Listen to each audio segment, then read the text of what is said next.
এরপর গ্যাসের সমস্যা, এর জন্য আপনার কী করতে হবে, শবাসনে শুয়ে পড়তে হবে এবং রেগুলার প্র্যাকটিস করতে হবে পবন মুক্তাসন। এর নামই হচ্ছে পবন মুক্তাসন, মানে গ্যাস রিলিজিং পোজ, মানে নামই হচ্ছে gas releasing pose. Regular practice করবেন, আপনার গ্যাসের সমস্যা সম্পূর্ণ ক্লিয়ার হবে। প্রথমে অর্ধ পবন মুক্তাসন, শ্বাস নিয়ে পাকে উপর, ধীরে ধীরে শ্বাস ছেড়ে ফিঙ্গারকে ইন্টারলক করে চেপে ধরে শ্বাস ছেড়ে নাকটাকে ঘূর্ণাতে স্পর্শ করে এখানে 1 মিনিট হোল্ড করতে হবে, মানে 60 সেকেন্ড। ধীরে ধীরে শ্বাস নেবেন, ধীরে ধীরে শ্বাসকে ত্যাগ করবেন। রেগুলার সকালে এবং বিকালে। আমি একবার করে দেখাচ্ছি, আপনি প্রত্যেক আসনকে 3 থেকে 5 বার এবং প্রত্যেকবার 1 মিনিট পর্যন্ত হোল্ড করবেন। বোঝা গেছে? ফুল শ্বাস নিয়ে পাকে উপর এবং শ্বাস ছেড়ে পাকে নিচে। এখন রাইট পা দিয়ে শ্বাস নিয়ে পাকে উপর, ধীরে ধীরে শ্বাস ছেড়ে পাকে চেপে ধরে শ্বাস ছেড়ে নাককে ঘূর্ণাতে স্পর্শ করব। এখানে ধীরে ধীরে শ্বাস নেব, ধীরে ধীরে শ্বাসকে ছাড়ব। পেটে প্রেশার অনুভব করব। এই আসনকে করার সাথে সাথেই আপনার পেটের গ্যাস কিন্তু রিলিজ হওয়া শুরু হয়ে যাবে, কারণ নামই হচ্ছে গ্যাস রিলিজিং পোজ বা পবন মুক্তাসন, মানে বায়ুকে মুক্ত করার আসন। শ্বাস নিয়ে পাকে উপর এবং শ্বাস ছেড়ে পাকে নিচে, এটা হলো অর্ধ পবন মুক্তাসন। এখন দুটো পাকে শ্বাস নিয়ে উপর, ধীরে ধীরে ধীরে ধীরে শ্বাস ছেড়ে পাকে ক্লোজে ফিঙ্গারকে ইন্টারলক করা হলো এবং শ্বাস ছেড়ে নাকটাকে ঘূর্ণাতে স্পর্শ করব এবং এখানে হোল্ড করব। শুরুর দিকে আপনার 1 মিনিট হোল্ড করতে অসুবিধা হলে আপনি 5 সেকেন্ড দিয়ে শুরু করবেন। যদি নাক ঘূর্ণাতে স্পর্শ না হয় তাহলে যতটা পারা সম্ভব ততটা পর্যন্ত উঠে আমি হোল্ড করব। যে অবস্থায় হলে এই অবস্থায় রেগুলার প্র্যাকটিস করার ফলে আপনার নাক ঘূর্ণাতে স্পর্শ হবে। বোঝা গেছে?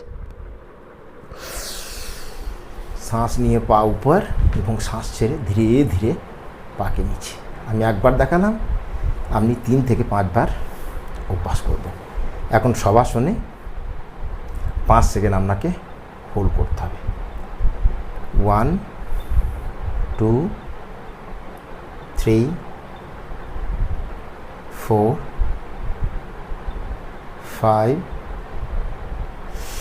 শ্বাস নিয়ে উপর এবং শ্বাস ছেড়ে রিল্যাক্স। আর একটা আসন করতে হবে, সেটা হচ্ছে গোমুখ আসন।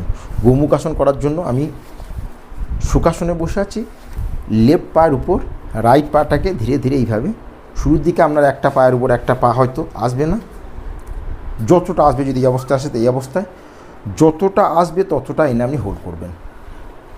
আমি কমপ্লিটভাবে দেখাচ্ছি। এই অবস্থায় এসে এই অবস্থায় আপনার এই অবস্থায় সিধাভাবে বসলেই আপনার গ্যাস কিন্তু ধীরে ধীরে রিলিজ হওয়া শুরু হয়ে যাবে। তো আপনি এই গোমুখ আসনে এসে এই অবস্থায় মেরুদণ্ডকে স্ট্রেট করে বসবেন। রেগুলার 30 সেকেন্ড পর্যন্ত এই অবস্থায় বসার পর ধীরে ধীরে পাকে চেঞ্জ করবেন।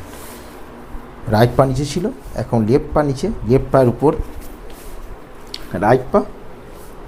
বোঝা গেছে? আমি আগেই বলেছি যতটা আসা সম্ভব ততটা আসবেন, জোর জবরদস্তি বা তাড়াহুড়ো নয়, এটা প্র্যাকটিসের ফলেই হবে। কারণ মেরুদণ্ডকে স্ট্রেট করে আপনি এই অবস্থায় বসবেন। ধীরে ধীরে শ্বাস নেবেন এবং ধীরে ধীরেই শ্বাস ছাড়বেন। এটা এক্সপিরিয়েন্স থেকে বলছি এবং দেখেওছি যে আপনি যখন এই অবস্থায় বসবেন এবং পবন মুক্তাসনকে করবেন, এই অবস্থায় বসার ফলেই আপনার যে পেটের গ্যাস সেটা ধীরে ধীরে রিলিজ হওয়া শুরু হবে। এবং রেগুলার যদি প্র্যাকটিস করেন তাহলে আপনার গ্যাসের সমস্যা কোনো দিনই থাকবে না। পেটে যে আপনি বলেছেন বায়ু আটকে থাকে, সেটা নির্গত হতে শুরু করবে। বোঝা গেছে?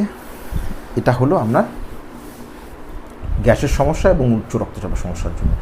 কিন্তু এর সাথে সাথে আপনাকে রেগুলার খাবার পর বজ্রাসনে বসতে হবে, আপনাকে মুন্ডুকাসন করতে হবে, যোগ মুদ্রাসন করতে হবে। এই আসনগুলো রেগুলার প্র্যাকটিস করতে হবে যদি শরীরকে সঠিকভাবে দীর্ঘ জীবন যদি ভালোভাবে এবং রোগমুক্তভাবে এবং সুস্থ সবলভাবে আপনি জীবনকে যাপন করতে চান। তাহলে থ্যাংক ইউ, শরীরে যত্ন নেবেন। আজকে এইটুকুই।